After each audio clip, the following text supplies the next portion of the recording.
आज का हमारा टॉपिक है इंटरनेट वर्सेस इंट्रानेट। ठीक है, ये क्वेश्चन लगभग आपके एग्ज़ाम में पूछा जाता है कि इंटरनेट क्या होता है और इंट्रानेट क्या होता है। ठीक है, इंटरनेट मतलब क्या? इंटरनेशनल नेटवर्क जो हम ऑल ओवर वर्ल्ड में कहीं पर भी किसी से भी कनेक्टेड होने के लिए प्रयोग में लाते हैं। और इंटरनेट मतलब होता है हमारा खुद का तैयार किया गया एक ऐसा नेटवर्क जो सिर्फ हमारे लिए या हमारी ऑर्गेनाइजेशन के लिए काम में लाया जाता है। फॉर एग्जांपल एक कंपनी है, जैसे हमारे यहाँ पे विक्रम सीमेंट है ना, तो अल्ट्राटेक की जो कंपनी है उसको अपन देखें, उनके बहुत बड़े कैंपस है, अलग अलग जगह पे कैंपस है, लेकिन है कहाँ पर? एक ही गांव में एक ही जगह पर बहुत बड़ा कैंपस है। एक यहाँ पर फैक्ट्री है, यहाँ पर उनका रेसिडेंशियल है, यहाँ पर उनका कुछ अदर एक्टिविटीज़ होती है, यहाँ कुछ और होता है। ठीक है, तो इन सभी को आपस में अगर कनेक्ट करने के लिए अगर जो नेटवर्क बनाया जाता है वो इंटरनेट कहलाता है। एक छोटे ऑफिस में भी अपन अपना इंटरनेट बना सकते हैं। इंटरनेट की विशेषता ये रहती है कि इंटरनेट वेल सिक्योर्ड होता है, क्योंकि वो हमारा स्वयं का नेटवर्क होता है, उसमें हम बाहर से किसी को भी अलाउ नहीं करते। इंटरनेट में क्या होता है, कहीं पर भी कोई भी व्यक्ति एक्सेस कर सकता है, इसलिए हमारा डेटा वहाँ पे ज़्यादा सिक्योर नहीं होता। जबकि इंटरनेट में क्या होता है कि सारा डेटा हमारे पास यहाँ पर होता है, इसलिए वो वेल सिक्योर्ड होता है। ठीक है, इंटरनेट जो होता है, इंटरनेट बनाने के लिए क्या किया जाता है? इंटरनेट के तीन स्वरूप मिलेंगे, लेन, मेन और वेन। ठीक है, इनके स्वरूप भी और इनके प्रोटोकॉल्स भी अलग अलग होते हैं। ठीक है, और तीनों के लिए हम इंटरनेट का प्रयोग करते हैं। ठीक है, लेन बनाना हो तो इंटरनेट, मेन बनाना है तो इंटरनेट, वेन बनाना है तो इंटरनेट। लेकिन जो इंट्रानेट होता है वो हमारा खुद का नेटवर्क होता है, इसलिए यहाँ पर अच्छा खुद का होता है तो हम क्या होते हैं, लोकल एरिया में होते हैं हमेशा। ठीक है, तो यहाँ पे लोकल एरिया का स्ट्रक्चर काम करेगा, इसका जो स्ट्रक्चर है वह यहाँ पे काम करेगा, और साथ ही इसी के प्रोटोकॉल्स काम करेंगे। तो इंटरनेट जो होता है उसका जो स्ट्रक्चर होता है वो लोकल वे में होता है, और उसके जो प्रोटोकॉल्स होते हैं वह भी लोकल, जो लेन के प्रोटोकॉल्स होते हैं वही सारे वहाँ पर काम में लाए जाते हैं। ठीक है,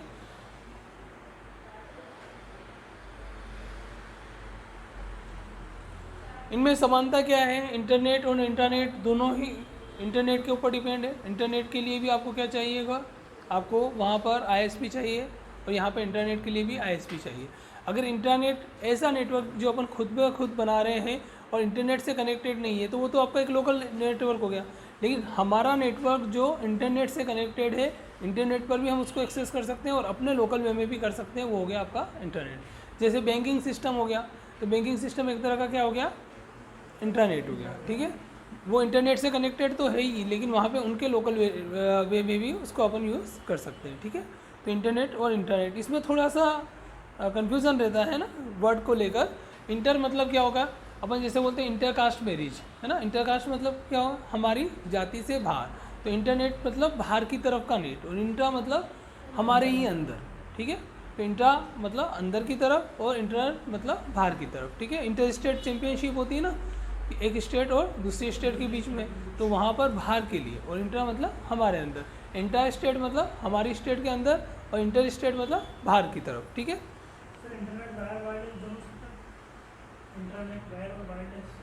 क्या? हाँ, हो सकता है। देखो, नेटवर्क कनेक्शन जब अपन बनाते हैं, कनेक्शन हमारे पास दोनों तरह के हो सकते हैं, है ना। कनेक्शन का कोई इशू नहीं है। कनेक्शन हमारे पास, हम चाहें तो उसको वायर्ड ले लें, है ना, या वायरलेस ले लें। आजकल तो वायरलेस ज़्यादा चलता है और इजी भी होता है। हम जैसे हमारी लैब में अगर कंप्यूटर को कनेक्ट करते हैं तो पहले वायर्ड होता था।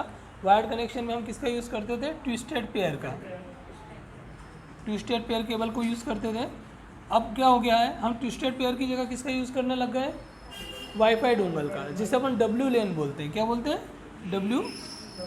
हाँ, लेन मतलब लोकल एरिया नेटवर्क, और डब्ल्यू मतलब वायरलेस। ठीक है, इसके लिए एक बाकायदा आपको एक एडाप्टर आता है, पेन ड्राइव की तरह छोटा सा एडाप्टर होता है, उसको आप लगाएंगे अपने सिस्टम में और उसका ड्राइवर इंस्टॉल करेंगे, तो फिर वह वाईफाई की तरह काम करेगा। जैसे कि आपके मोबाइल में वाईफाई होता है ना, अपन जैसे मोबाइल को ऑन करते हैं तो वाईफाई अपन ऑन करते हैं, तो जो भी वाईफाई कनेक्शन होता है उसको अपन एक्सेस कर पाते हैं।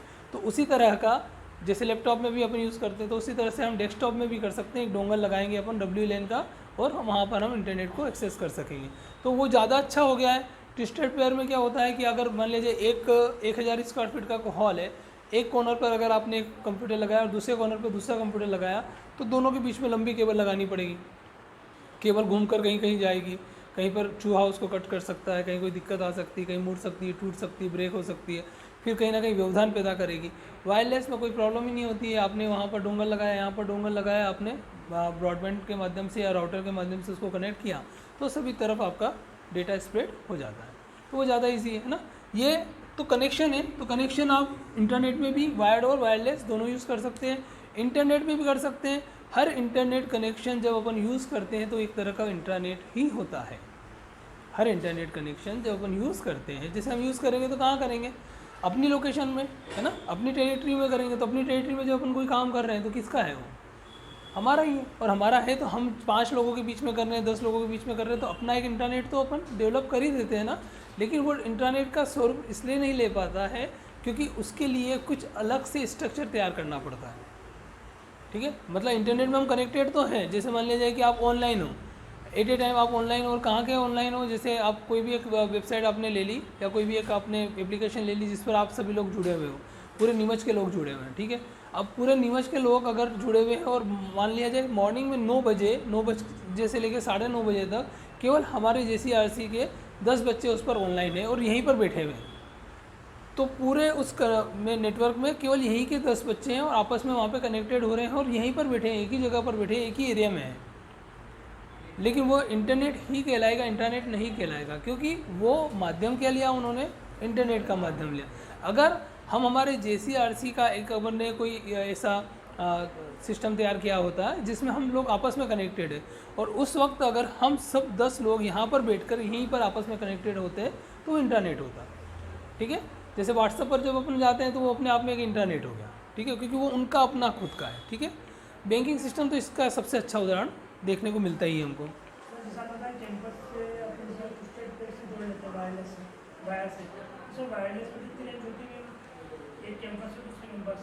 इसके लिए फिर अपन उसमें राउटर लगाते हैं, है ना। क्या होता है, जब अपना नेटवर्क बड़ा करना हो, जैसे आपने देखा हो तो पुराने समय में जब हमारे यहाँ केबल कनेक्शन होते थे तो क्या लगाते थे, वहाँ पे एम्पलीफायर लगता था। आपको मालूम है कि इधर से उधर अपन ने कनेक्शन लिया, अपन बोलते थे ना कि रेंज कम आ रही है, टीवी पर दाने दाने आ रहे, टीवी क्लियर नहीं चल रही, तो वो क्या बोलता था केबल कनेक्शन वाला कि एम्पलीफायर लगा दें, है ना, एम्पलीफायर लगाना पड़ेगा। एम्पलीफायर लगाते हैं तो एम्पलीफायर क्या करता है, उस रेंज को वहाँ से पकड़कर एम्पलीफाई करता है, उसको बढ़ाकर आगे की तरफ भेजता है। तो यहाँ पर भी अपन क्या कर सकते हैं, इस तरह के राउटर्स वगैरह लगाकर जो रेंज है उस रेंज को अपन बढ़ा सकते हैं ना। तो उस तरह से अपन उसको उसकी बैंडविड्थ को बढ़ा देंगे, है ना, तो बैंडविड्थ यहाँ पे बढ़ जाती है। ठीक है, और उसके लिए जनरली अभी अपन देखते हैं कि अभी जैसे इंटरनेट के लिए तो सबसे अच्छा आपका कौन सी केबल चल रही है, फाइबर ऑप्टिकल, है ना। कौन कौन दे रहा है, जियो दे रहा है, एयरटेल दे रहा है ना। BSNL तो दे ही रहा है, लेकिन BSNL देने के बावजूद भी दे नहीं पा रहा है, क्यों, क्योंकि उसका मेंटेनेंस अच्छा नहीं है। उसके वहाँ पर जो ऑर्गेनाइजेशन है, वहाँ पे काम करने वाले लोग उतने डेडिकेटेड नहीं है, उतना तरीके से काम नहीं करते, उनका मैनेजमेंट इतना ज़्यादा सजा हुआ नहीं है। ठीक है, जबकि वो ही BSNL एयरटेल को दे रहा है, वही BSNL जियो को दे रहा है। उसके बावजूद जियो और BSNL आगे हैं, लेकिन एयरटेल और जियो आगे है, लेकिन वो BSNL अपने यहाँ पर काम सही ढंग से नहीं कर पा रहा है। ठीक है, तो ये आपका इंटरनेट हो गया। ठीक है, यहाँ पर हम बात कर रहे थे ISP की, पहले ISP को अपन समझ लेते हैं। तो इंटरनेट आपको पूरा समझ में आ गया। हमारा लोकल एरिया, यहाँ पे लेन के जो प्रोटोकॉल्स होते हैं वो सारे प्रयोग में लाए जाते हैं। ठीक है, इसका स्ट्रक्चर भी लेन की तरह ही होता है। अगर अपन टोपोलॉजी बनाएंगे तो लेन की टोपोलॉजी यहाँ पर बनती है, लेकिन लेन की टोपोलॉजी कब बनती है, जब केवल वायर्ड हो। वायरलेस में तो कोई टोपोलॉजी का मतलब ही नहीं है ना, हम कहीं पर भी किसी को भी कनेक्ट कर लें, कैसे भी कर लें, है ना, वो सारी टोपोलॉजी से बाहर हो जाता है। ठीक है, टोपोलॉजी सिर्फ और सिर्फ वायर्ड के लिए चलती है। ठीक है, अब नेक्स्ट टॉपिक है अपना ISP मतलब internet service provider. Internet service provider क्या होता है, जैसा कि नाम से पता चल रहा है, इंटरनेट की सर्विस देने वाला। तो इंटरनेट की सर्विस कौन देता है, इंटरनेट की सर्विस हमको तो ये पढ़ाया गया था कि इंटरनेट का कोई मालिक नहीं होता है, इंटरनेट में सब स्वतंत्र होते हैं, इंटरनेट का कोई मतलब स्वामी नहीं है, तो हर कोई व्यक्ति वहाँ पे स्वच्छंद रूप से काम कर सकता है। फिर ISP क्या हुआ, इसे यूँ समझिए कि जैसे गंगा नदी बह रही है ना, तो गंगा नदी तो बह ही रही है, लेकिन गंगा नदी यहाँ से कहाँ बह रही है, 30 किलोमीटर दूर बह रही है। या चंबल नदी यहाँ से 100 किलोमीटर दूर बह रही है। तो उस 100 किलोमीटर दूर नदी को नीमच में लेकर आना है, तो क्या करेंगे, एक पाइपलाइन डालेंगे। जैसे अभी हमारे यहाँ पे दिलीप बिल्डकॉन पाइपलाइन डाल रहा है, 1700 करोड़ का प्रोजेक्ट है, पूरा चंबल से लेकर नीमच तक पानी आ रहा है ना। तो वो पाइपलाइन डल रही है, ठीक है। तो वो पाइपलाइन डालेगा बंदा, है ना, चलो वो तो गवर्नमेंट कर रही है। अगर मान लिया जाए कोई प्राइवेट बंदा अगर वो उस पाइपलाइन को डालता और नीमच में लेकर आता, तो क्या नीमच वालों को फ्री में दे देगा? क्या नहीं देगा, वो उसके लिए कुछ ना कुछ चार्ज करेगा, क्योंकि उसका कुछ पैसा वहाँ पे लगा है। तो इंटरनेट यूँ तो फ्री है कहने को, लेकिन कहाँ पर फ्री है? जहाँ जहाँ पर वो कनेक्टेड हो चुका है। अब जहाँ कनेक्टेड नहीं हुआ वहाँ पे कनेक्शन बनाने पड़ेंगे। एक देश से दूसरे देश में जब इंटरनेट की सर्विस उपलब्ध कराई जाती है तो क्या करना पड़ता है? वहाँ पर केबल डाली जाती है। कहाँ पे केबल डाली जाती है? समुद्र में। क्या, कौन सी केबल होती है वो? फाइबर ऑप्टिकल या सबमरीन, है ना, उसे क्या बोलते हैं? Submarine cable. तो सबमरीन केबल के माध्यम से क्या होता है? इंटरनेट आप तक पहुंचाया जाता है। जब आप तक इंटरनेट आ गया तो फिर उसको, मतलब आपके देश तक आ गया, फिर आप तक सर्कुलेट करेंगे। तो जब हमारे देश तक आ गया और हम तक सर्कुलेट हो रहा है, हम कनेक्टेड हो रहे हैं पूरे ऑल ओवर वर्ल्ड से, तो उसके लिए बीच में कोई ना कोई माध्यम तो होगा। और बीच का जो महत्वपूर्ण माध्यम होता है वो कहलाता है ISP, internet service provider. Generally internet service provider कौन हो सकता है? कोई भी हो सकता है, लेकिन हमारे यहाँ पे शासन प्रणाली काम करती है ना। स्वतंत्र रूप से हम कुछ भी काम नहीं कर सकते, है ना। जैसे कि अपन कोई भी चीज़, जैसे इंटरनेट क्या हो गया, इंटरनेट अपने आप में एक तरह से आधुनिक स्वरूप है। हमारे यहाँ पर हम हमारी कार भी अगर चलाते हैं तो उसके कुछ नीति नियम होते हैं, ठीक है, क्योंकि कार चला तो हम किसके लिए रहे हैं? खुद के लिए। कहीं एक जगह से दूसरे स्थान पर जा रहे हैं, लेकिन इस बीच कई सारे लोग बीच में पड़ेंगे, कई सारी हो सकता है दुर्घटना हो जाए, कुछ प्रॉब्लम हो जाए, कहीं कोई दिक्कत हो जाए, लोगों को परेशानी हो जाए। जहाँ पर लोगों को परेशानी होने की संभावना होती है वहाँ पर क्या लागू होता है? लॉ। क्या लागू होता है? कानून। कानून क्यों बनाए जाते हैं? कि आप स्वतंत्र हो, लेकिन आप दूसरे की स्वतंत्रता में बाधक नहीं बन सकते। आप अपनी तरफ से जो करना है आप करें, लेकिन आपके करने से अगर कोई दूसरा परेशान हो रहा है, प्रभावित हो रहा है, तो आप नहीं कर सकते। उसके लिए क्या बनते हैं? लॉज बनते हैं, कानून बनते हैं, ठीक है। तो अब क्या होता है, इंटरनेट तो आपको बहुत बुरी तरह से प्रभावित कर सकता है। इंटरनेट इतना आसान तो है ही नहीं कि मतलब आप इंटरनेट पे चल रहे हो और आपको अगर कोई रोकने वाला नहीं है या कोई देखने वाला नहीं है तो आप कुछ भी कर सकते हो वहाँ पर ना। आपसे मतलब ये कि कोई भी व्यक्ति कुछ भी कर सकता है। तो उस चीज़ को कंट्रोल करने के लिए फिर किसका यूज़ किया जाता है? कौन आता है? Internet service provider. वहाँ पर एक ऐसी संस्था काम करती है जो उस पर कंट्रोल करती है, ठीक है। अब ये संस्था जो काम करती है प्राइवेट सेक्टर की भी हो सकती है और गवर्नमेंट सेक्टर की भी हो सकती है, लेकिन जनरली हर देश में पहली संस्था, पहला ISP कौन होता है? गवर्नमेंट बॉडी होती है। हमारे यहाँ पे गवर्नमेंट बॉडी कौन है? BSNL, है ना। तो भारत का जो ISP है वो है BSNL। कहाँ पे? इंडिया के अंदर। और बाहर के लिए BSNL, ठीक है। BSNL मतलब विदेश संचार निगम लिमिटेड। विदेश संचार निगम लिमिटेड ने सबसे पहले इंटरनेट भारत में शुरू किया था। कब किया था? 14 अगस्त 1995 में, ठीक है। तब हमारे यहाँ पर इंटरनेट की सेवाएं शुरू की गई थी। किसके माध्यम से? BSNL के माध्यम से, क्योंकि सबसे पहले विदेश से किसने कनेक्ट किया था? BSNL ने, विदेश संचार निगम लिमिटेड। और फिर हमको यहाँ पर जो सर्विसेज मिलती है वो किसके माध्यम से मिलती है? BSNL के माध्यम से। आपने 2G घोटाला सुना होगा, है ना। 2G 3G घोटाले ये क्या होते हैं? स्पेक्ट्रम दे देना ना। मतलब क्या होता है? गवर्नमेंट को नुकसान हो गया। जो वस्तु बाज़ार में, जैसे ये टेबल बाज़ार में मान लिया जाए 1000 रुपये की है, और आपने इसको नीलामी लगवा के अपने जो चुनिंदा लोग थे उनको आपने बनवाई, आपने 1000 रुपये में, या आप इससे 1000 रुपये कमा सकते थे, आपने इसको 10 रुपये में, 50 रुपये में, 100 रुपये में बेच दी, तो आपको नुकसान हो गया ना। गवर्नमेंट को तो नुकसान हो गया। इतना सस्ता वो था ही नहीं, वो कहीं से भी जाता तो लेकर नहीं आ सकता था। वो अपने एफर्ट भी लगा लेता तो 800-900 रुपये से कम नहीं ला सकता था। हमने उसको 100 रुपये में दे दी, 50 रुपये में दे दी। तो ये क्या था? ये कहीं ना कहीं मेरे अपने संबंध थे आपसे, तो मैंने बोला चलो आप एक काम करो, कम पैसे दे दो मुझे और अपन इसको नीलामी में देख लेंगे, ठीक है। और वहाँ पे हमने नीलाम करके स्पेक्ट्रम को सस्ता बेच दिया। अब सस्ता बेच दिया तो जो इनकम हमको होनी थी वो नहीं हुई, तो अपने आप में एक घोटाला हो गया, ठीक है। घोटाला मतलब यही होता है कि जितना गवर्नमेंट को मिलना चाहिए, जितनी ट्रांसपेरेंसी के साथ काम होना चाहिए वो नहीं हो पा रहा, ठीक है। तो यहाँ पर हम देखते हैं कि हमारे पास BSNL ने जब वो स्पेक्ट्रम दिए थे तो जो भी लोग वहाँ पे रहे होंगे उस वक्त उन्होंने बहुत ज़्यादा उसमें हेरफेर कर उसको बांट दिया। अब उसका नुकसान क्या हुआ कि वो सारी कंपनियां जिनको आपने स्पेक्ट्रम दिए वो तो बढ़ती गई, ग्रोथ हो गई उनकी, लेकिन आप गड्ढे में जाते रहे, क्योंकि आपका सामर्थ्य, आपने 800 रुपये में तो टेबल बनाई, आपको कॉस्टिंग थी 800 रुपये, आपने 100 रुपये में बेच दी। अब आप कितनी टेबलें बेच दोगे? आप पैसा कहाँ से लाओगे? किस तरह से उसको मैनेज करोगे? आप कमा सकते थे उससे, लेकिन आपने पूरा नुकसान में चले गए। अब नुकसान में गए तो BSNL आज ऐसी स्थिति में आ गई है कि बंद ही हो जाए। BSNL की कई सारी सेवाएं बंद हो गई, जैसे BSNL के माध्यम से टेलीफोन सेवाएं, तो टेलीफोन सेवाएं आजकल लुप्तप्राय हो गई है, क्योंकि टेलीफोन का चलन रहा नहीं है। किसका चलन आ गया है? मोबाइल का। और अगर टेलीफोन लगाना भी है तो आजकल ब्रॉडबैंड कनेक्शन के साथ में टेलीफोन नंबर मिल जाता है, उसके साथ आपने टेलीफोन अटैच किया और आपका टेलीफोन का काम भी हो गया। तो BSNL लगभग अपनी ही इन कारणों के कारण चली गई है। लेकिन फिर भी क्यों बनी हुई है? क्योंकि ISP कौन है? आज मोबाइल चले नहीं चले, इंटरनेट चलना चाहिए, है ना। आज कोई काम हो नहीं हो, इंटरनेट होना चाहिए, है ना। मैं अभी लैपटॉप चालू कर बैठा हूँ और मैं काम करना चाहता हूँ, लेकिन अगर मेरे लैपटॉप में इंटरनेट नहीं है तो मैं काम ही नहीं कर पाऊँगा। मुझे लगेगा अरे यार मैं क्या करना चाह रहा था, हो क्या रहा है। तो हमें इंटरनेट तो चाहिए ही चाहिए। और गवर्नमेंट के लिए बहुत अच्छा है कि ये जो इंटरनेट सर्विस प्रोवाइडिंग का काम है ये BSNL कर रही है। तो ये जब तक इंटरनेट है तब तक BSNL है, इसका अस्तित्व रहेगा। हो सकता है कि कभी कोई ऐसी टेक्नोलॉजी आ जाए कि आपको ISP की ज़रूरत ही नहीं पड़े, आप डायरेक्ट सैटेलाइट से कनेक्ट हो जाओ, जैसे DTH अपन लगाते हैं ना, और सीधे अपन चैनल्स देख लेते हैं। हो सकता है कि ऐसी कोई टेक्नोलॉजी आ जाए कि हम सीधे मोबाइल में अपनी डिवाइस में डायरेक्ट इंटरनेट से कनेक्ट हो जाए, तो उस कंडीशन में BSNL का अस्तित्व लगभग समाप्त ही हो जाएगा। अभी तो वो इसलिए बना हुआ है क्योंकि वो मेन ISP है। BSNL ही क्या करता है, आपके आइडिया मतलब अब VI हो गया ना, वोडाफोन आइडिया,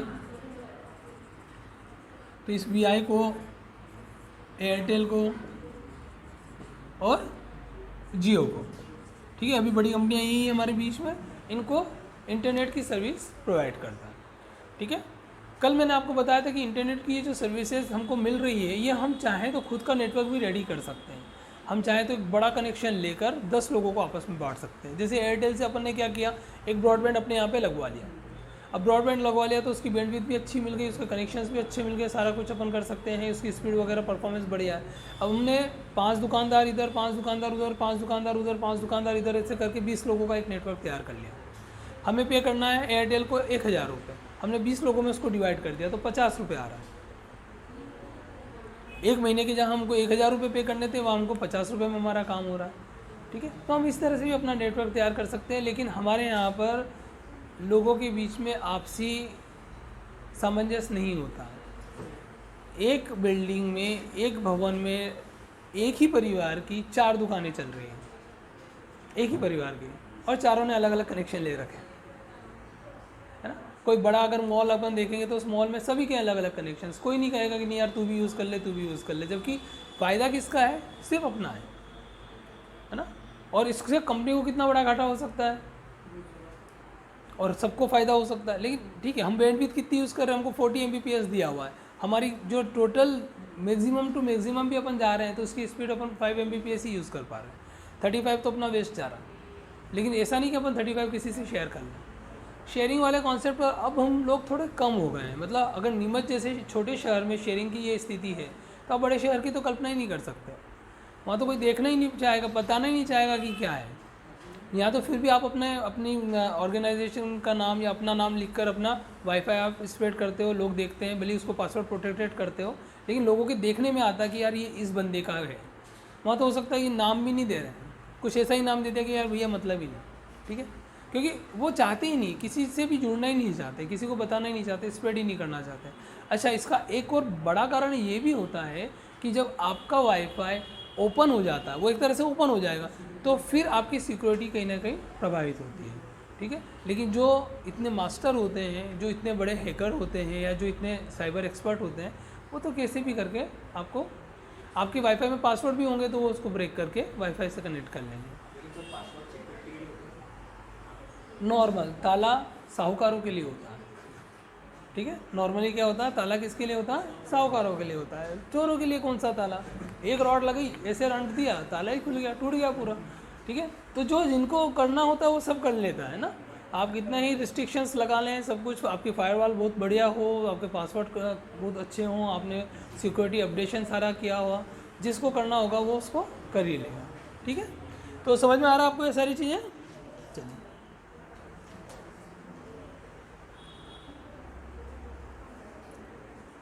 ये जो आईएसपी होता है, कल मैंने आपको बताया था टीयर 1, टीयर 2, टीयर 3 होता है ना। टीयर, हमारे पास 3 तरह के आईएसपी होते हैं।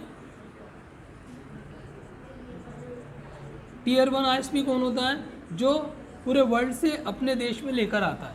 जो हमारे यहाँ पे कौन हो गया? बीएसएनएल है ना। टीयर 1 कौन हो गया? बीएसएनएल हो गया, जिसमें लगने वाला खर्चा कौन कर रहा है? बीएसएनएल कर रहा है। टीयर 2 क्या करता है? जो पूरे देश में उसको स्प्रेड करेगा, है ना, पूरे देश में उसको स्टेबल करेगा, जैसे हमारे यहाँ पे बीएसएनएल। और टीयर 3 कौन हो सकता है? प्राइवेट सेक्टर में कोई भी हो सकता है। अभी हमारे पास बड़े नाम है वीआई, एयरटेल और जियो। लेकिन अगर आप चाहें कि हमारे नाम से भी, जैसे मान लीजिए जेसीआरसी का अपन को एक बनाना है, तो हम जेसीआरसी की भी एक बैंडविड्थ ले सकते हैं, है ना। एक बैकबोन लाइन होती है, ठीक है, पूरी एक ब्रॉडबैंड की एक बैकबोन लाइन होती है। बैकबोन लाइन मतलब जो मेन लाइन होती है, उस बैकबोन लाइन से अपन पूरी अपने एक कनेक्शन ले सकते हैं और उस कनेक्शन को अपन स्प्रेड कर कर अपना एक नेटवर्क तैयार कर सकते हैं।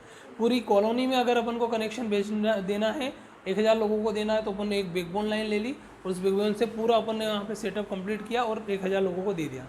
गवर्नमेंट को अपन पे कर रहे हैं 50,000, 1 लाख रुपये महीना, इधर से अपन 20 लाख रुपये, 25 लाख रुपये कमा रहे हैं। तो ये सारे वेरिएशंस है ना। तो टीयर 3 पर छोटी छोटी कंपनियाँ हो गई जो उसको लोगों तक पहुँचा रही है। बीएसएनएल तो पहुँचा ही रही है ना, लेकिन बीएसएनएल भी किस रूप में पहुँचा रही है? इन छोटी कंपनियों के रूप में। वो जो बैकबोन लाइन है वो आपको नहीं दे रही है ना, मेन लाइन नहीं दे रही, छोटी छोटी जो लाइनें हैं उन्हीं के माध्यम से आप इसको यूज़ कर पा रहे हैं, ठीक है। तो ये आपका आईएसपी हो गया। इंटरनेट सर्विस प्रोवाइडर कैसे काम करता है आपको मालूम है? यहाँ तक कुछ प्रॉब्लम है तो आप पूछ लें।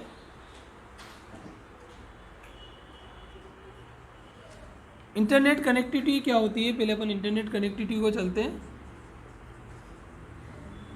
जब 1995 में जब इंटरनेट इंट्रोड्यूस हुआ तो क्या था, ये माना गया कि यार इंटरनेट आ तो गया है, अब इसको फैलाएं कैसे। तो सबसे पहले फैलाया किसके माध्यम से? टेलीफोन लाइन के माध्यम से, है ना। टेलीफोन लाइन के कंप्यूटर को कनेक्ट किया। उस वक्त ये सोचा नहीं गया था, क्योंकि उस वक्त मोबाइल नहीं थे, है ना। वो तो ऐसा नहीं माना जाता था कि यार मोबाइल में अपन इसको बहुत प्रॉपर वे में चला लेंगे। मोबाइल आए भी तो पहले तो ब्लैक एंड वाइट आए, वो मोनो स्क्रीन वाले, है ना, मोनोटाइप, ठीक है। फिर उसके बाद वो थोड़े से कलर वाले आए, फिर उसके बाद इंफ्रारेड वाले आए। जब इंफ्रारेड वाले मोबाइल इंट्रोड्यूस हुए, मतलब जब मॉडेम आ गया उसमें, है ना, इंटरनेट को चलाने के लिए मॉडेम की महत्वपूर्ण भूमिका होती है। अगर मॉडेम नहीं है तो इंटरनेट नहीं चलेगा।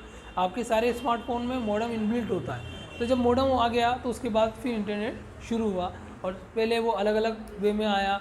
पहले इंटरनेट मतलब 1 GB मिलता था 1 महीने के लिए, 1 महीने का 1 GB मिलता था। 1 महीने तक अपन 1 GB को यूज़ करते थे।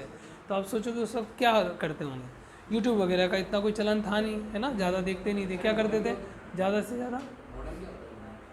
मॉडेम मॉड्यूलेशन, डीमॉड्यूलेशन, ठीक है, ये पूरी प्रोसेस होती है। अभी आप पढ़ेंगे इसको आगे, ठीक है।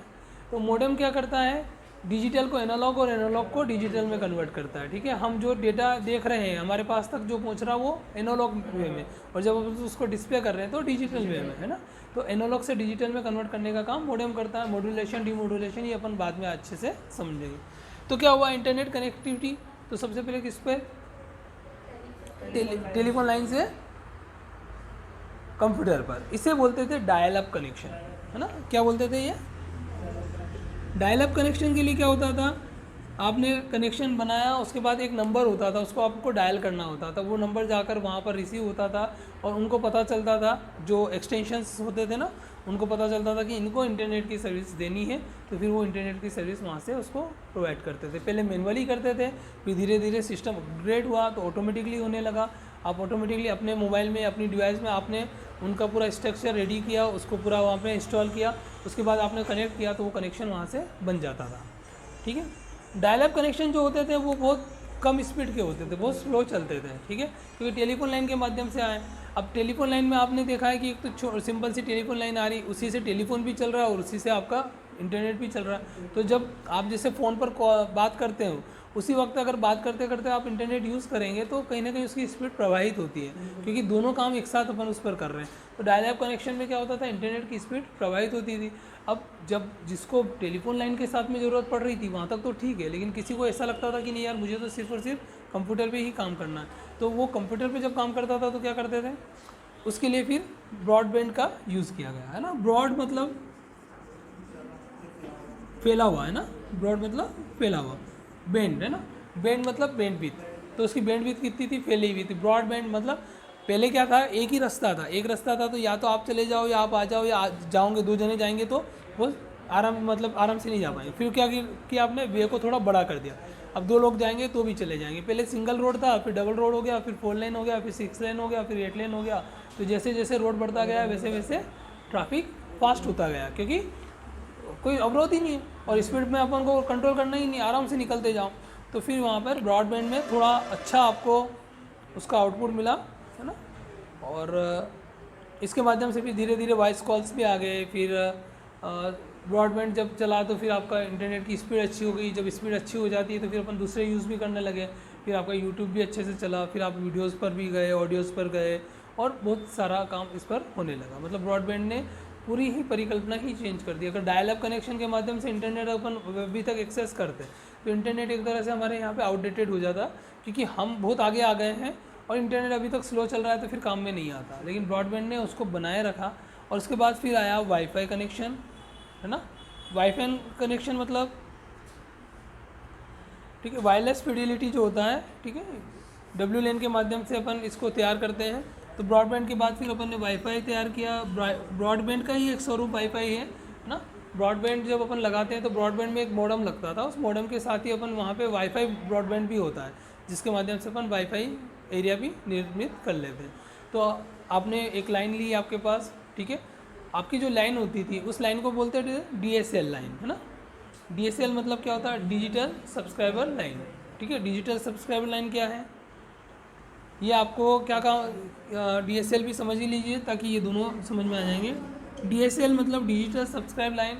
आपको पहले तो एक टेलीफोन लाइन होती थी, लेकिन ये DSL लाइन पूरी अलग होती थी। ये पूरी अलग लाइन कहाँ पे आई, आपके ब्रॉडबैंड में, आपके मॉडेम में आई, आपके राउटर में आई, और वहाँ से उसको वाईफाई करना था तो वाईफाई भी कर दिया और सब जगह उसको यूज़ कर पाए DSL के माध्यम से। पहले डायल अप कनेक्शन था, सीधे सीधे एक ही से अपन ले रहे थे। DSL डिजिटल सब्सक्राइबर लाइन आई और इसके माध्यम से अपन ने ब्रॉडबैंड तो यूज़ किया ही, साथ ही इसको वाईफाई भी कर लिया। ठीक है, समझ में आया। तो वाईफाई तो अपन जानते ही हैं, ये रेडियो फ्रिक्वेंसी होती है जिसके लिए अपन को एक एरिया मिल जाता है अपन को लगभग 50 से 100 मीटर का, जिसके अंदर अपन उसको एक्सेस कर सकते हैं। ठीक है, और अगर आपकी कैपेसिटी अच्छी है, आपके ब्रॉडबैंड वगैरह अच्छे हैं तो और अच्छे एरिया भी मिल जाता। मिनिमम 50 तो मिल ही जाता, और मैक्सिमम बहुत अच्छा है तो 100 मीटर तक भी अपन इसको एक्सेस कर सकते हैं। ठीक है, DSL लाइन क्या होती है, DSL line dial up connection के साथ, ठीक है, इसके बाद इसके विपरीत ये इसका सेटअप होता है। डायल अप कनेक्शन में तो क्या होता है, सिंपल लाइन आ रही है, और DSL लाइन पूरी अलग आती है। अगर आपने एयरटेल का ब्रॉडबैंड लिया हो या किसी कंपनी का ब्रॉडबैंड लिया हो तो आपको एक लाइन अलग से मिलेगी। ब्रॉडबैंड जो होता है, इस ब्रॉडबैंड को अगर आप देखेंगे तो उस ब्रॉडबैंड में कुछ नाम लिखे होते हैं कनेक्शंस के। तो एक DSL का कनेक्शन का उसमें एक अलग ही पॉइंट होता है। लेन कनेक्टिविटी भी उसमें से निकलती है। अगर ब्रॉडबैंड से आप इंटरनेट को कनेक्ट करना चाहते हो अपनी लोकल डिवाइसेस में तो आप लेन के माध्यम से भी कर सकते हैं। साथ ही वाईफाई तो वो होता ही है, तो अपन सब तरह से कनेक्शन कर सकते हैं। एक बार DSL आपने उसमें डाला, उसको एक्टिवेट किया तो वाईफाई भी अपन यूज़ कर पा रहे हैं और लेन के माध्यम से भी अपन उसको यूज़ कर पा रहे हैं। ठीक है, केबल के माध्यम से होता है। केबल के माध्यम से कौन कौन से कनेक्शन बनते हैं। केबल हमारे पास 3 प्रकार की होती है, ट्विस्टेड पेयर, कोएक्सियल और फाइबर ऑप्टिकल। ट्विस्टेड कहाँ पे देखने को मिलता है, सामान्य तौर पे एक ऑर्गेनाइजेशन है, एक कंपनी है, एक ऑफिस है, या एक छोटी बिल्डिंग है, या एक कंप्यूटर लैब है, उसके बीच में अगर आप नेटवर्क बनाना है तो ट्विस्टेड पेयर करें। ठीक है, उसके बाद कोएक्सियल केबल, है ना। सामान्य तौर पर ट्विस्टेड मतलब आप सिंपल समझ लीजिए लोकल एरिया नेटवर्क। जब लेन का यूज़ करना है तो ट्विस्टेड केबल, और जब मेन का यूज़ करना मेट्रोपॉलिटन में क्या होता है, एक शहर से दूसरा शहर, एक बिल्डिंग से दूसरी बिल्डिंग, एक कैंपस से दूसरा कैंपस, ये मेन होता है ना, मेट्रोपॉलिटन एरिया नेटवर्क। जैसे हमारे यहाँ पे नीमच में अगर अपन देखें तो केटीवी नेटवर्क है, तो केटीवी नेटवर्क का पूरा जो सेटअप है वो कहाँ पे, सीआरपीएफ रोड पर। वहाँ से कहाँ तक स्प्रेड किया, पूरे ऑल ओवर नीमच में किया, खोर में किया है, जावद में किया, सुवाखेड़ा में किया है ना, इधर जावी में किया है, इधर ये पूरे एरिया में पहुँच गया। किसके माध्यम से पहुँचा, कोएक्सियल केबल के माध्यम से। ठीक, पहले कोएक्सियल केबल चलती थी, लेकिन फिर क्या आ गया, फाइबर ऑप्टिकल। तो कोएक्सियल और टू स्ट्रीट को रिप्लेस किसने कर दिया, फाइबर ऑप्टिक ने। फाइबर ऑप्टिक जो होती है वो बहुत फास्ट, उसमें डेटा संचरित होता है, और लंबी दूरी पर अगर आप डेटा भेजते हैं, तो जैसे अभी आप पूछ रहे थे ना कि सर डेटा वहाँ पर हमारा उतनी अच्छी स्पीड में नहीं जा पाएगा, तो फाइबर ऑप्टिकल में बहुत अच्छी स्पीड में जाता है। फाइबर ऑप्टिकल आ गई, उसने कोएक्सियल को रिप्लेस कर दिया। आज अगर एक शहर से दूसरे शहर को कनेक्ट करना है तो फाइबर ऑप्टिकल ही एकमात्र साधन है, उसके माध्यम से ही अपन उसको करते हैं। तो केबल कनेक्शन के माध्यम से हो गया। एक हो गया अपना सैटेलाइट के माध्यम से, जब इंटरनेट यूज़ करना है तो सैटेलाइट के माध्यम से भी अपन कर सकते हैं। सैटेलाइट क्या करता है, सैटेलाइट डायरेक्ट पर्टिकुलर अपना जो उनका जो बेस स्टेशन होता है वहाँ से उठाता है और सीधे यूज़र को दे देता है। यूज़र से कोई डेटा है तो उठाकर बेस स्टेशन पर देता है, बेस स्टेशन उसको सर्कुलेट कर देता है, एक पर्टिकुलर किस सैटेलाइट तक पहुँचाना है वो निर्धारित हो जाता है। ठीक है, तो सैटेलाइट से जैसे आपने मूवीज़ वगैरह में देखा होगा सैटेलाइट फ़ोन चलते हैं, तो सैटेलाइट फ़ोन बिना किसी कनेक्शन के चलते हैं, बिना किसी नेटवर्क के चलते हैं। मतलब वो नेटवर्क कौन सा होता है, उस सैटेलाइट का नेटवर्क होता है, किसी कंपनी का नहीं होता, कोई एयरटेल जियो का नेटवर्क नहीं होता है, सीधे सैटेलाइट से कनेक्ट होते हैं और सैटेलाइट से अपन उसको यूज़ कर सकते हैं। तो सैटेलाइट भी एक अच्छा माध्यम होता है जिसके माध्यम से अपन इंटरनेट को यूज़ कर सकते हैं। कई जगहों पर जैसे इंटरनेट की लाइन नहीं बिछा सकते, बहुत मुश्किल हो रहा है, वहाँ तक पहुँचा ही नहीं पा रहे, तो फिर हम सैटेलाइट का प्रयोग वहाँ पर करते हैं।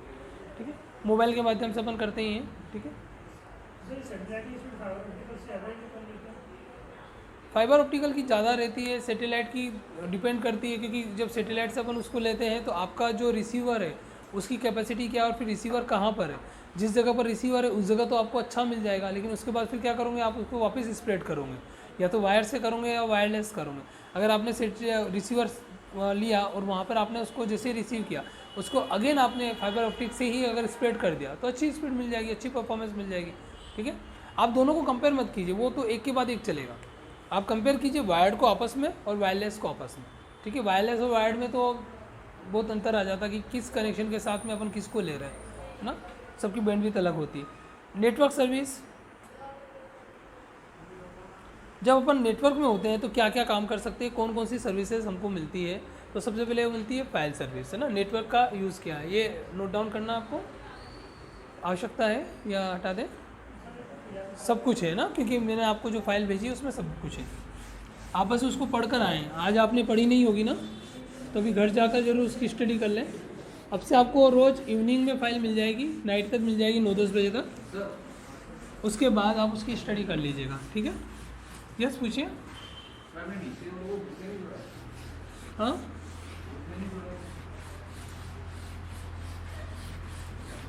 चलिए अब अपन यहाँ पर नेटवर्क सर्विसेज की बात कर रहे हैं कि अगर नेटवर्क में अपन आते हैं तो किस प्रकार की सर्विसेज हमको मिलती है।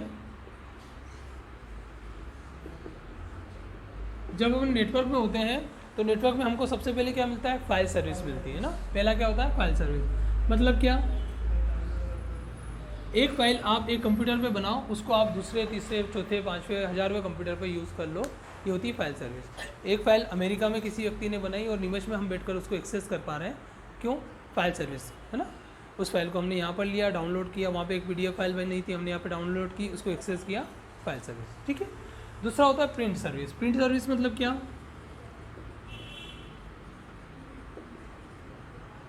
प्रिंट सर्विस मतलब क्या होता है,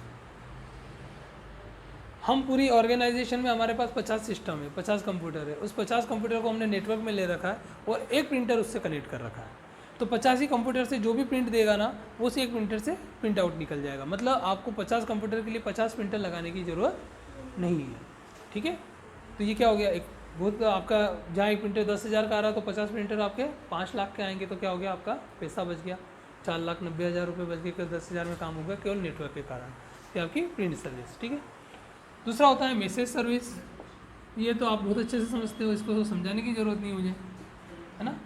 नेटवर्क में होते हैं तो मैसेज कर सकते हैं, आप नेटवर्क में हो, ऑनलाइन हो तो एक दूसरे को मैसेज कर सकते हैं। ठीक है, अब कंप्यूटर अगर नेट आपस में है, डिवाइसेज आपस में कनेक्टेड है, तो अपन एक सिस्टम से दूसरे सिस्टम पर मैसेज भेज सकते हैं, ठीक है। उसके लिए एप्लीकेशंस का यूज़ करना पड़ता है। तीसरा होता है, नेक्स्ट होता है fourth, database service. Database service मतलब डेटाबेस का तो अपन यूज़ ही नेटवर्क के लिए करते हैं। एक जगह हमने पूरा डेटाबेस बनाया, उसको हम कहीं पर भी एक्सेस कर पाएँ, कोई भी व्यक्ति उसको एक्सेस कर पा रहा है, तो ये डेटाबेस सर्विस हो गई, ठीक है। फिर उसके बाद होता है directory application services. Application services मतलब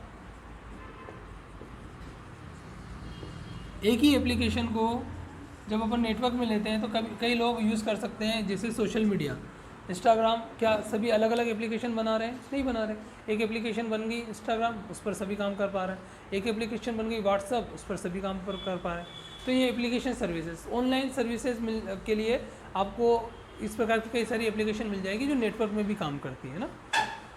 नेक्स्ट है आपका डायरेक्टरी सर्विसेज। अगर आपको कोई डायरेक्टरी बनानी है तो ऑनलाइन डायरेक्टरी भी अपन इस सर्विसेज के माध्यम से बना सकते हैं। हमारा सारा डेटा ऑनलाइन मिल जाएगा, जैसे जस्ट डायल। जस्ट डायल क्या करता है, एक डायरेक्टरी सर्विस आपको प्रोवाइड करता है, सारा के सारा डेटा ऑनलाइन है, नेटवर्क के कारण आप सबका डेटा वहाँ पर अवेलेबल हो जाता है। कम्युनिकेशन सर्विसेज, जैसे कम्युनिकेशन जब नेट पर होते हैं तो कम्युनिकेट तो हो ही पा रहे हैं। कम्युनिकेशन के तरीके क्या क्या हो सकते हैं, तो कम्युनिकेशन के तरीके एक होता है नेट टेक्स्ट, दूसरा होता है ऑडियो या वॉइस, है ना, तीसरा होता है वीडियो, ठीक है। तो आप टेक्स्ट के माध्यम से, ऑडियो के माध्यम से, वॉइस या वीडियो के माध्यम से एक दूसरे से कनेक्टेड हो रहे हैं। ये कई सारी एप्लीकेशंस आपको प्रोवाइड कर रही है। इवन आपके 4G कनेक्शन है तो खुद मोबाइल सर्विसेज भी आपको वीडियो कॉल तक प्रोवाइड कर रही है। टेक्स्ट मैसेजिंग अपन कर ही सकते हैं। नेक्स्ट होता है रिमोट एक्सेस। ये कल मैंने आपको बहुत अच्छे से समझा था। रिमोट एक्सेस मतलब क्या होता है, रिमोटली एक्सेस करना, है ना। रिमोटली एक्सेस करना मतलब जैसे रिमोट होता है ना, रिमोट यहाँ पे होता है, टेलीविज़न वहाँ पर है, हम यहाँ से उसको चला पा रहे हैं, है ना। रिमोट यहाँ पर है, पंखा वहाँ पर है, हम यहाँ पर से उसको चला पा रहे हैं। तो ये रिमोटली एक्सेस मतलब क्या, होता कहीं और है और उसको कंट्रोल कहीं और से किया जा सकता है। तो हमारा सिस्टम, हमारा लैपटॉप यहाँ पर है, हमारे लैपटॉप को इंदौर में बैठा हुआ कोई व्यक्ति चाहता है कि उसको एक्सेस कर ले, या दिल्ली में बैठे हुए किसी व्यक्ति के लैपटॉप को हम यहाँ पे चाहते हैं कि एक्सेस कर लें, तो इसके लिए अपन रिमोट सर्विसेज का यूज़ कर सकते हैं, रिमोट एक्सेस का यूज़ कर सकते हैं। इसके लिए हम क्या करते हैं, विभिन्न प्रकार की एप्लीकेशंस होती है, जैसे एनी डेस्क है, एनी शेयर है ना, और टीम व्यूवर्स है, ड्रीम व्यूवर्स है, इस तरह की जो एप्लीकेशंस होती है उनके माध्यम से अपन उसको एक्सेस कर सकते हैं। होता क्या है, मैंने मेरे यहाँ पे एनी डेस्क डाला, यहाँ पे इंस्टॉल कर लिया, अगले ने अपने सिस्टम पे इंस्टॉल कर लिया, हम दोनों की अपनी एक आईडी जनरेट हुई, उसकी आईडी मुझे दे दी या मेरी आईडी उसे दे दी, दोनों में से एक काम कर लिया। जैसे ही मैंने अपनी आईडी उसको दी, उसने अपनी आईडी को वहाँ पर कनेक्शन के लिए डाला और वहाँ से उसने मुझे ओके किया। यहाँ पे एक एक्सेप्ट रिक्वेस्ट आएगी, मैं एक्सेप्ट करूँगा तो हम कनेक्टेड हो जाएंगे, ठीक है। जैसे हम कनेक्टेड होंगे फिर मेरे सिस्टम को वहाँ बैठे बैठे एक्सेस कर रहा है।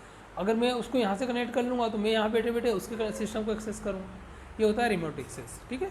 अगला होता है वेब सर्विसेज। हम जब HTML में कोई फाइल बनाते हैं तो वो अपने आप में एक वेब पेज है। जब कई सारे वेब पेजेस बनाते हैं तो वो वेबसाइट हो गई, और वेबसाइट हो गई और वेब सर्विसेज है, हमारा सिस्टम है, हम खुद यूज़ कर रहे हैं, बस ठीक है, हमने बहुत अच्छी बना ली लेकिन हम खुद ही यूज़ कर पा रहे हैं। हम ओपन कर रहे हैं, हमारा सिस्टम चालू कर रहे हैं, हम उसको ओपन कर रहे हैं तो हो रहा है। तो हमारी वेबसाइट का कोई औचित्य क्या नहीं है तो कहाँ तक है, हम तक ही है, हमने उसको बनाया, हम ही खुश हो रहे हैं, बस ठीक है यार हमारी एप्लीकेशन से। लेकिन जब हमारी एप्लीकेशंस को हमको वर्ल्ड वाइडली स्प्रेड करना है तो नेटवर्क की ज़रूरत पड़ेगी। तो नेटवर्क सर्विसेज में क्या आती है आपकी वेब सर्विसेज। वेबसाइट पर जाकर वेबसाइट को अपलोड करना या वेबसाइट के कंटेंट को लेना या उसमें सर्वर की भूमिका निभाना या क्लाइंट की भूमिका निभाना, ये सब काम कहाँ पर होंगे, ऑन नेट होंगे, मतलब नेटवर्क सर्विसेज में होंगे, ठीक है। तो ये आपकी सारी सर्विसेज हो गई। एप्लीकेशन ऑफ इंटरनेट, इंटरनेट की एप्लीकेशंस क्या क्या है, तो जैसे एक ईमेल है ना, ईमेल के माध्यम से अपन इंटरनेट को यूज़ कर सकते हैं। Application of internet. कुछ पूछना है किसी को, कुछ समझ में नहीं आया हो तो? अभी तक तो हम वही पढ़ रहे हैं जो हम कर रहे हैं और कई सालों से कर रहे हैं, तो इसलिए कोई इतना टिपिकल नहीं है कि यार ये चीज़ अब हमारे लिए बहुत, ये एक बार ये सब चीज़ें समझ लीजिएगा। सर्विसेज क्वेश्चन बनेगा नेटवर्क सर्विसेज का, ठीक है, मालूम होना चाहिए। एप्लीकेशन ऑफ इंटरनेट, तो सबसे पहले एप्लीकेशंस के रूप में अपन इंटरनेट पर क्या चाहते हैं, ईमेल चाहते हैं, ठीक है। तो ईमेल के माध्यम से हम क्या कर सकते हैं, हमारे किसी फाइल को, किसी डेटा को, कोई बात को कुछ लिखना है तो लिख कर टाइप कर कर आगे भेज सकते हैं और वहाँ से उसको रिसीव भी कर सकते हैं। ठीक है, कम्युनिकेशन, ईमेल कर सकते हैं, कम्युनिकेट हो सकते हैं। ईमेल के लिए हमारे पास जीमेल है, रेडिफ मेल होता है, याहू मेल होता है, और भी कई सारे मेल होते हैं, हॉटमेल्स वगैरह होता है। कम्युनिकेशन के लिए इंटरनेट पे कम्युनिकेट होना है तो सोशल मीडिया है, आपको सोशल मीडिया बहुत अच्छे से यहाँ पर मिल जाएगा, है ना। आप एप्लीकेशंस कोई सी भी बना लीजिए, इसमें व्हाट्सअप हो गया आपका, है ना, स्नैपचैट हो गया, और वॉइस कॉलिंग के लिए और वीडियो कॉलिंग के लिए बहुत सारे आ गए, जैसे अभी अभी जूम को देखते हैं, जूम मीटिंग अपन कर सकते हैं, है ना। वेब ब्राउजिंग, इस पर हम वेब ब्राउजिंग कर सकते हैं। वेब ब्राउजिंग मतलब वेबसाइट को ब्राउज करना। इंटरनेट पर जाएंगे तो सबसे पहले अपन वेब ब्राउज़र को ओपन करना चाहेंगे, और सबसे ज़्यादा चलने वाला वेब ब्राउज़र है क्रोम, गूगल का है, गूगल क्रोम। ठीक है, इसके अलावा क्या है, माइक्रोसॉफ्ट का एज आया है अभी 10 और 11 पे मिलेगा आपको, और इससे पहले एक्सप्लोरर मिलता है। इसके अलावा एक सफारी है, मोजिला फायरफॉक्स है, नेटस्केप नेविगेटर है ना। एक यूसी ब्राउज़र भी है जो बैन हो चुका है। ठीक है, जो चाइना की एप्लीकेशंस बैन हुई थी ना, उसमें एक यूसी ब्राउज़र भी बैन हो गया था टिकटॉक के साथ में। ठीक है, जॉब सर्च कर सकते हैं। जॉब सर्च के लिए हमारे पास naukri.com है ना, और किरण एजेंसी.com है ना, बहुत सारी वेबसाइट्स वगैरह होती है, तो जॉब सर्च भी अपन इस पर कर सकते हैं। और जॉब सर्च के लिए हमारे पास कई सारी एप्लीकेशंस हैं, जैसे naukri.com।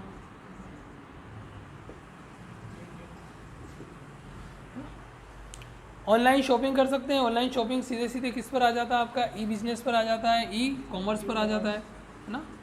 ऑनलाइन शॉपिंग करना हो तो ऑनलाइन शॉपिंग भी कर सकते हैं और ऑनलाइन सेलिंग भी कर सकते हैं। आज हमको अगर अमेज़ोन से कोई माल ख़रीदना है तो अपन अमेज़ोन से ख़रीद भी सकते हैं और अमेज़ोन पर जाकर बेच भी सकते हैं।